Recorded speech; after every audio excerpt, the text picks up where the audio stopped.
2025 has ended, and here are my top 10 favorite movies of the year. And yes, because I'm a superhero fan, there will be some superhero bias. Starting with number 10, I have Novocaine starring Jack Quaid. We just don't get a lot of mid-budget action comedies, and I'm a sucker for a good mid-budget action comedy.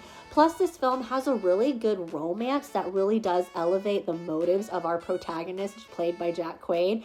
And it is gnarly and wince-inducing, and it fully leans into the bit. And it just kind of checked all the boxes of what I look for in a fun, romantic action comedy. Going into number 9, K-pop Demon Hunters was better than it had any right to be, and definitely a surprise of 2025.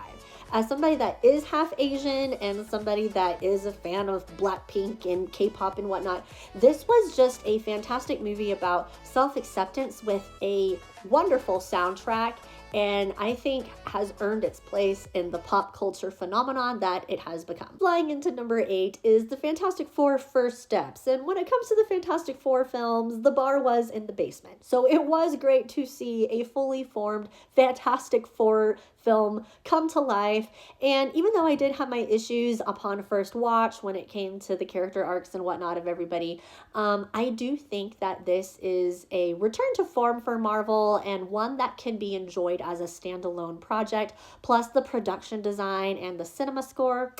Even though I love the Fantastic Four, I actually enjoyed Thunderbolts a bit more, which is why it is number 7 for me.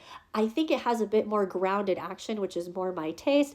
The Winter Soldier is my second favorite Marvel superhero, and it tackles overt themes of mental health, which I really appreciate as somebody that has explored that with my personal journey and life. And the climax of the film subverts your expectations from the typical big CGI action showdown that we usually see with a surrealist vibe, which I really enjoyed and appreciated. Number 6 is Wake Up Dead Man, and Rian Johnson has done it again with an incredible movie in the Knives Out franchise. And even though I am a fan of the first Knives Out and Glass Onion, Wake Up Dead Man is actually my favorite. I think even though it has a bit of a darker tone, which I appreciated because it wasn't trying to rinse and repeat all the things that have been done before, it had some deep emotional undercurrents and themes about religion and society and things like that that make it emotionally more resonant than some of the previous Knives Out films, while also being a very clever and witty whodunit.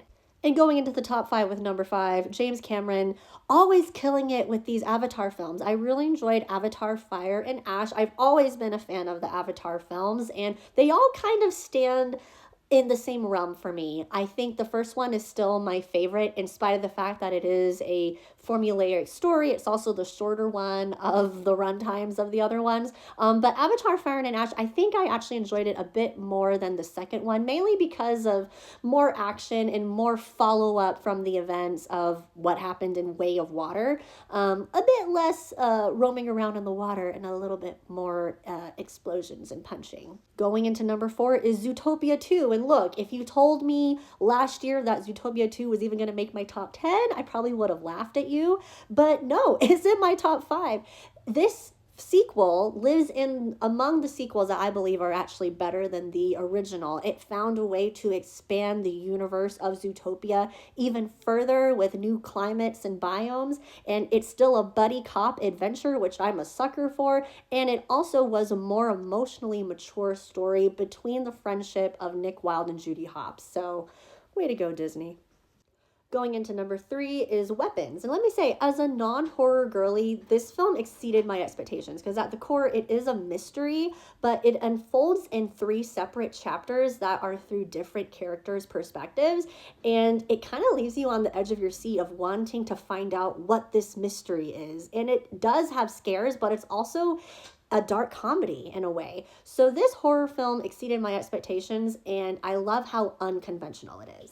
At number 2, I have Sinners, which has been on everybody's list for good reason. I mean, Ryan Coogler delivered an incredible original story, this gothic horror period piece that's also a musical, which, yes, I have been playing the Rocky Road to Dublin version from this film on my own Spotify, and it also explores some themes of racism and romance and has some great jump scares, great lore on the vampire genre. And so, yeah, it's one that has stood out for sure this year.